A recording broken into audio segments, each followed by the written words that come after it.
Sudah seminggu sejak malam terakhir itu, minggu yang terasa panjang dan hampa. Rumah itu tak lagi sehangat sebelumnya. Langit mendung menggantung sejak pagi. Seakan tahu bahwa hari ini bukan hari biasa. Aira berdiri diam di samping pusaran ayahnya. Ray ada di sisinya, satu-satunya yang tetap menemani sejak semalam. Tangannya tak pernah lepas dari pundak Aira, tapi tak sepatah kata pun keluar. Diam karena lebih berarti dari ucapan apapun. Aluna menggenggam tangan Aira sambil sesekali melirik orang yang sudah seperti ibunya itu, yang wajahnya tampak lebih pucat dari biasanya. Tangis Aira sudah habis sejak subuh tadi, tapi luka di matanya belum benar-benar sembuh. Di malam hari setelah semua pelayat pulang, Ray mengantar Aira dan Aluna kembali ke rumah. Aira tak berkata banyak, hanya memeluk Ray sebentar. Singkat, tapi cukup untuk membuat Ray berdiri lama di depan rumah dengan dada bergemuruh. Esok harinya, Ray menerima pesan dari Nadira. Kita perlu bicara. Ini bukan soal perasaan. Ini tentang posisi kamu di perusahaan. Sore itu mereka bertemu di hotel yang sama seperti sebelumnya. Tapi kali ini nada Nadira jauh lebih serius. Ray, kamu tahu perusahaan kamu sedang dalam tekanan besar. Saham keluarga kamu turun sejak 2 bulan terakhir. Dan merger dengan perusahaan papaku, ya itu bisa jadi penyelamat. Ray hanya diam, menatap Nadira yang meneguk kopi dengan elegan, seakan membicarakan masa depan seperti menyusun strategi main catur. Aku gak pengen nikah cuma karena perusahaan, ucap Ray akhirnya. Aku juga. Nadira menatap Ray lurus. Tapi kenyataannya begini, papamu dan papaku sudah menyepakati kepemilikan saham gabungan. Tanpa pernikahan ini, kamu akan tersingkir dari kursi CEO. Saham kamu terlalu kecil dibandingkan keluarga besar yang lain. Ray memejamkan mata. Baru seminggu lalu ia berjanji pada seorang ayah di ambang kematian bahwa ia akan menjaga putrinya. Dan sekarang ia dipaksa memilih antara tanggung jawab terhadap perusahaan atau janji pada Aira. Pernikahan ini harus diumumkan sebulan lagi, lanjut Nadira. Bukan untuk cinta, tapi demi nama keluarga dan reputasi. Ray tidak menjawab, ia hanya berdiri pelan, meninggalkan kursi, meninggalkan ruangan, dan meninggalkan Nadira yang masih duduk diam. Di luar, langit sore mulai gelap dan Ray tahu badai sesungguhnya baru saja dimulai. Sudah 2 minggu sejak kepergian ayah Aira. Hari-hari berjalan pelan, seolah waktu ikut berkabung. Aira masih datang ke kantor setiap hari, masih menyelesaikan pekerjaannya dengan rapi, masih bisa menjawab email sambil mengunyah cemilan favoritnya.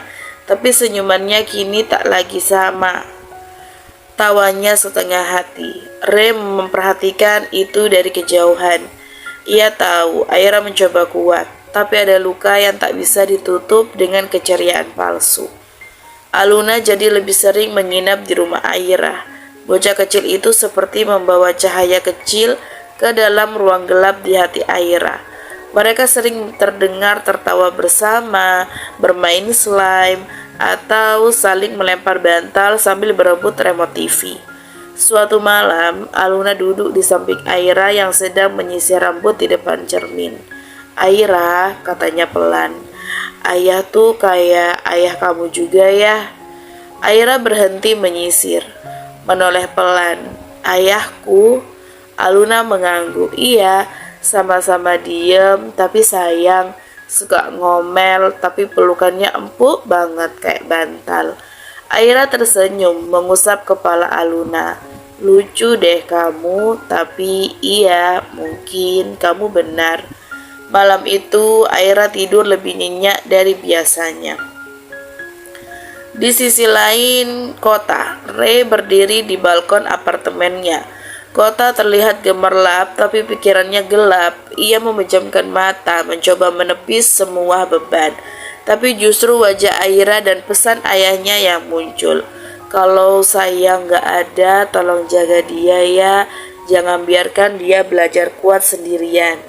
Ray membuka mata, pandangan kosong menatap layar ponsel. Ia menggulir daftar kontak perlahan hingga akhirnya berhenti di satu nama. Bukan Nadira, bukan juga keluarganya. Seseorang yang selama ini ia hindari untuk dihubungi karena tahu jika panggilan ini dilakukan maka tidak ada jalan kembali. Ia menekan tombol hijau. Satu dering, dua dering, dan seseorang pun mengangkatnya. Ya, suara di ujung sana terdengar berat dan formal. Ray menarik nafas dalam. Kita perlu bicara tentang perusahaan dan semua yang terjadi. Lalu hening. Ray menatap malam kota yang hening, merasa seperti sedang berdiri di persimpangan besar.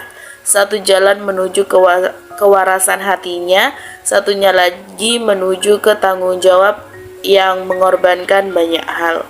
Ia belum tahu jalan mana yang akan ia pilih, tapi ia tahu satu hal, Aira tidak boleh tahu, belum. Di kantor, Nu sempat melirik Aira yang tampak menatap jendela sambil bengong. Lo oke, Ra?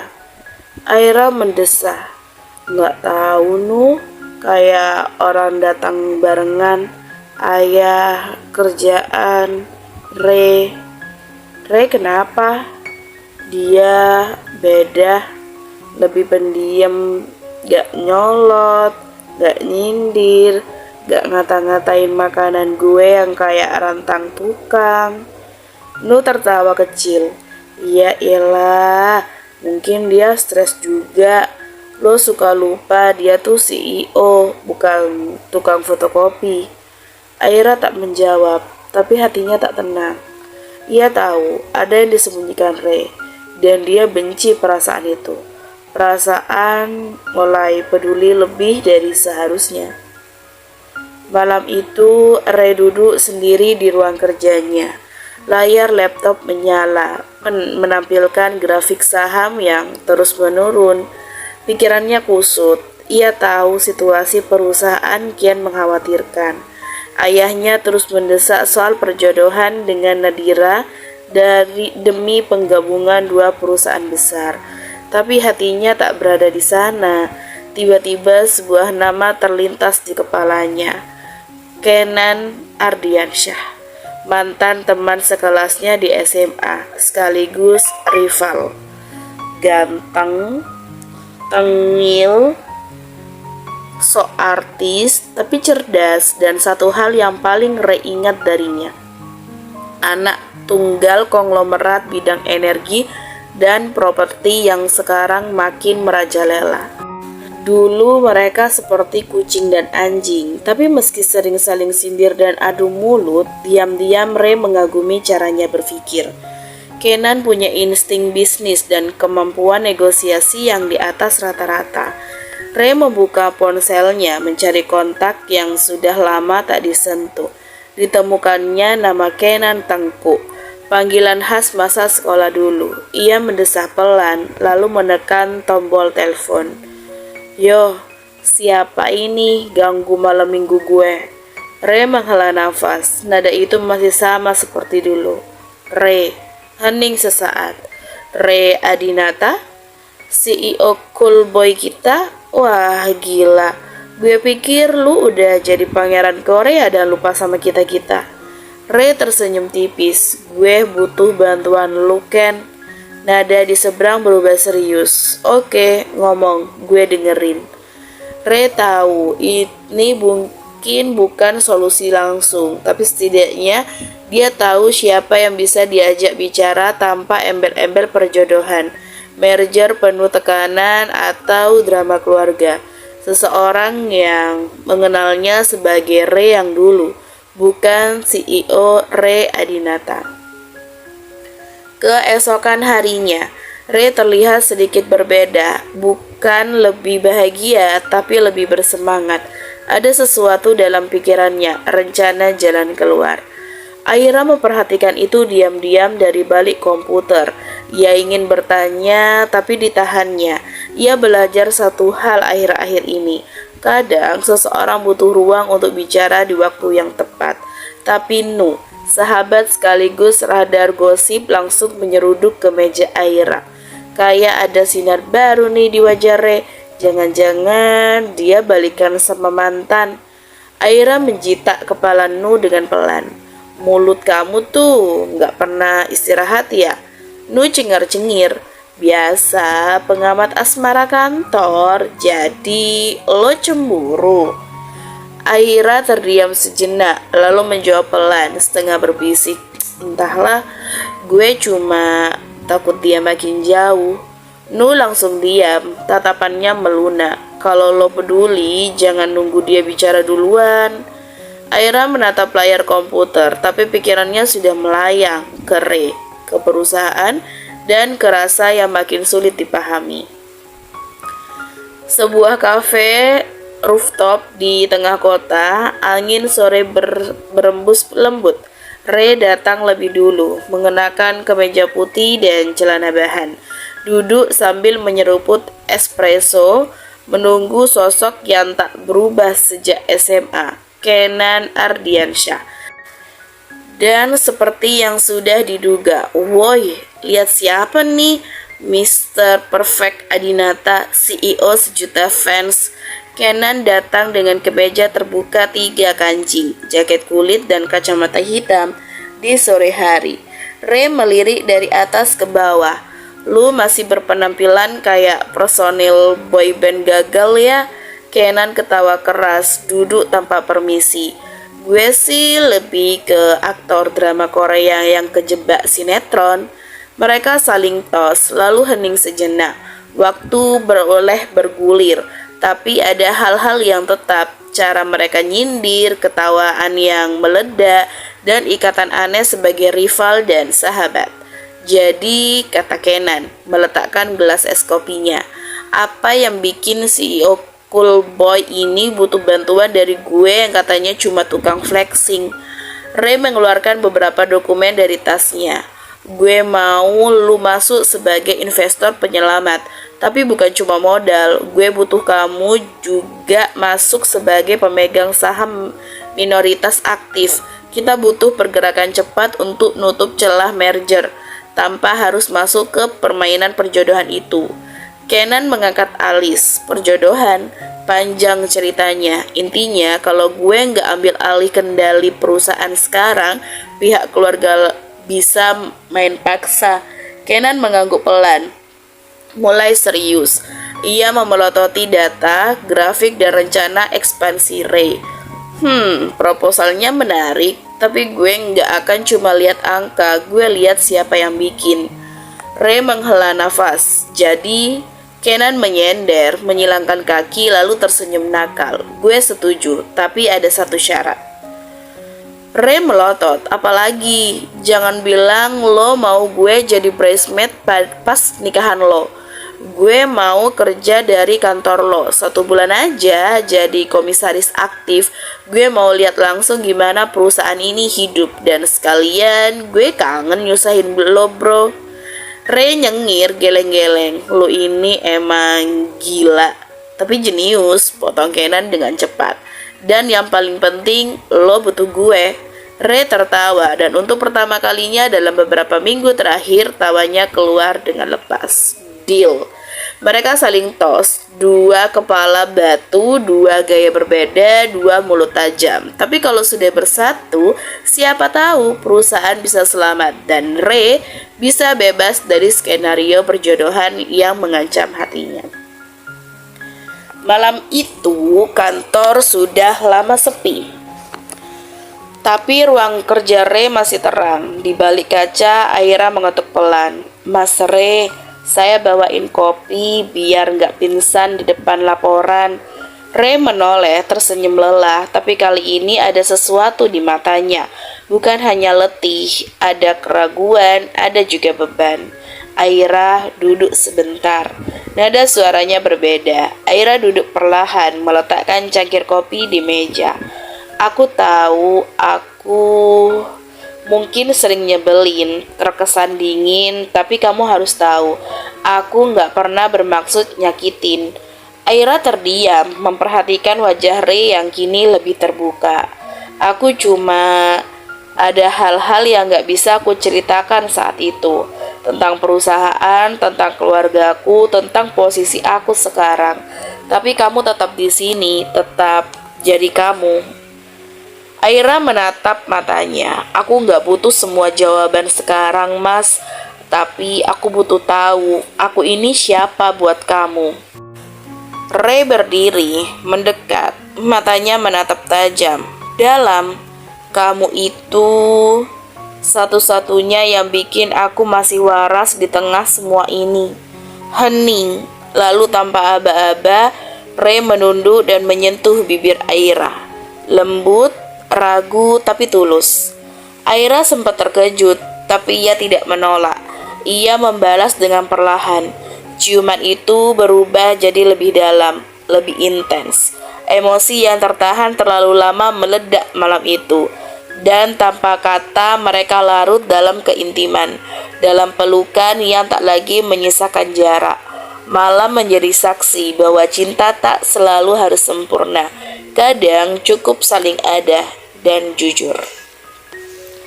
Pagi harinya, kantor Ray riuh dengan kedatangan satu makhluk eksentrik, Kenan. Ladies and gentlemen, siap-siap, ada komisaris paling ganteng sedunia masuk hari ini. Aira yang sedang mengetik langsung mendongak. Kenan berjalan penuh gaya dengan blazer pastel, kacamata hitam, dan gaya jalan ala catwalk. Ray menahan tawa dari balik ruangannya. Gue lupa bilang kalau dia tuh kayak kartun hidup. Kenan nyamperin meja Aira. Hai, kamu pasti Aira ya?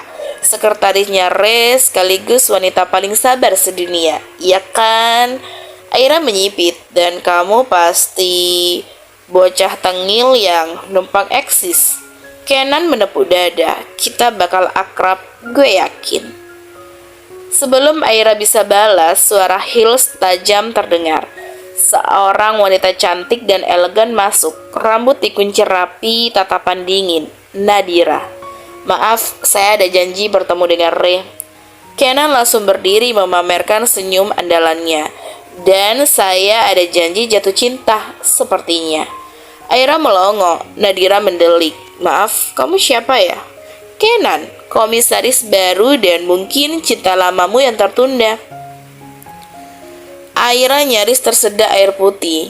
Ray hanya menepuk jidat dari ruangannya.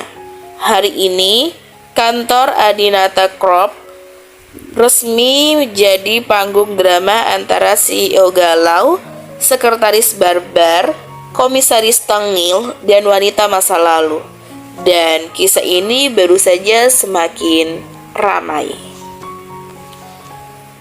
Suasana ruang rapat mendadak terasa dingin. Nadira duduk berhadapan dengan Ray. Di depannya berkas-berkas merger dan struktur saham yang mulai mengerutkan dahi siapapun yang memandanginya. Posisi kamu makin terjepit, Ray, ujar Nadira perlahan namun tegas. Ray menatap lurus. Aku tahu, tapi aku nggak mau menyelesaikan ini dengan cara menikah karena perusahaan. Nadira menyadarkan tubuhnya. Ayahku tidak main-main. Kalau kamu menolak lagi, mereka akan tarik investasi dan bisa jadi Adinata Corp kehilangan posisi sebagai pemain utama. Ray menghela nafas panjang. Aku sedang cari opsi lain. Tatapan mereka bertemu, sunyi, ada sesuatu yang tidak terucap, sesuatu dari masa lalu yang menggantung. Kalau saja kamu dari dulu gak keras kepala, gumam Nadira sebelum akhirnya berdiri dan merapikan tasnya. Aku pamit. Ray hanya mengangguk, memandangi langkah kaki wanita yang pernah mengisi masa mudanya. Di koridor luar, Kenan sudah menunggu sambil bersandar di dinding seperti model iklan parfum pria. Senyum tengilnya langsung menyapa. Hai, wajah kamu serius banget. Butuh makan malam sama cowok ganteng biar suasana hati kamu lebih tenang? Nadira melirik malas. Aku gak sedang mood bercanda, mas. Bagus, sela Kenan. Karena aku juga gak bercanda. Yuk, dinner. Restoran Prancis, makan, ngobrol, dan siapa tahu kamu berubah pikiran soal cowok tengil kayak aku. Nadira terdiam, mengamati pria aneh di depannya. Gaya sok keren, jaket pastel, parfum yang menyengat. Tapi entah kenapa, aura percaya dirinya bikin gemas. Baiklah, jawabnya pelan. Tapi kamu yang traktir. Kenan tersenyum lebar. Sudah pasti. Asal kamu janji gak jatuh cinta di suapan pertama. Nadira hanya melangkah tanpa menjawab, tapi bibirnya tersenyum tipis. Dan Kenan tahu tantangannya baru dimulai. Restoran Prancis di rooftop hotel berbintang itu tampak tenang. Lampu temaram, musik lembut, pelayan yang berjalan tenang seperti angin sore, kecuali satu meja. Kenan duduk dengan gaya sok gentleman, tangan bersilang, rambut disisir klimis. Nadira duduk di seberangnya, berusaha menahan tawa sejak 5 menit lalu. Jadi, kamu serius ngajak makan malam di tempat fancy cuma biar bisa pamer jaket velvet pink itu? Tanya Nadira, satu alisnya terangkat. Kenan menyeringai, ini tuh limited edition. Hanya ada 3 di Asia Tenggara. Satunya lagi dipakai sama member boyband Korea. Nadira terkekeh. Kalau kamu nggak tengil, bukan Kenan namanya. Pelayan datang membawa menu. Kenan dengan sok keren membuka menu dan menunjuk satu. Saya pesan ini dark ala orange. Pelayan mengangguk lalu melirik Nadira. Aku nasi goreng aja, jawabnya dengan santai. Kenan tersedak anggur putih. Nasi goreng di restoran Prancis? Nadira tersenyum manis. Biar kamu inget, cewek elegan kayak aku masih cinta makanan kaki 5. Mereka tertawa, suasana yang awalnya canggung berubah menjadi cair. Dan Nadira, tanpa ia sadari, mulai menikmati gaya sok lucu pria tengil satu ini. Sementara itu, di rumah kecil dan hangat milik Aira, suara tawa anak-anak terdengar. Aira, aku bikin kue bentuk dinosaurus, tapi kepalanya jatuh. Seru Aluna panik. Aira yang sedang mengenakan celemek coklat bergegas ke dapur. Ya ampun, itu dinosaurus atau naga sakit perut? Mereka berdua tertawa. Dapur penuh dengan tepung, mentega di meja, dan adonan lengket di tangan Aluna. Bentar-bentar, jangan panggil Mami Aira sebelum kita kasih lilin di tengah kuenya. Aluna melonjak, matanya bersinar. Iya, harus spesial buat Mami Aira. Aira diam, matanya memanas, tapi ia tetap tersenyum. Kamu panggil aku apa tadi? Aluna menunduk malu. Maaf, aku cuma pengen punya Mami lagi. Aira memeluk Aluna dengan pelan. Gak usah minta maaf sayang. Kamu udah kayak anakku sendiri. Di momen itulah dunia jadi kecil. Hanya ada mereka. Dapur penuh adonan, pelukan hangat, dan satu lilin menyala di atas kue bentuk dinosaurus gendut. Pagi itu di ruang kerja pribadi Ray. Suasana sedikit berbeda. Tumpukan dokumen terbuka lebar. Grafik saham menyala di layar dan aroma parfum mencolok yang terlalu familiar.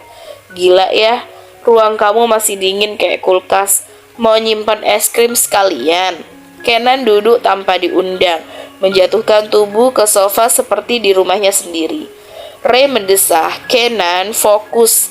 Ini soal masa depan perusahaan dan masa depan rambutku kalau stres terus lihat angka begini. Ray melempar map ke arahnya. Itu kemungkinan struktur baru kalau kita join venture. Kamu dan grup bisnis keluargamu pegang kendali 30% untuk tahapan awal. Kenan mengangguk sambil membuka mapnya pelan. Ini angka yang menarik, tapi kamu tahu syaratku kan? Ray menoleh tajam. Serius kamu soal itu? Ya serius lah, aku nggak main-main Ray, aku butuh kamu.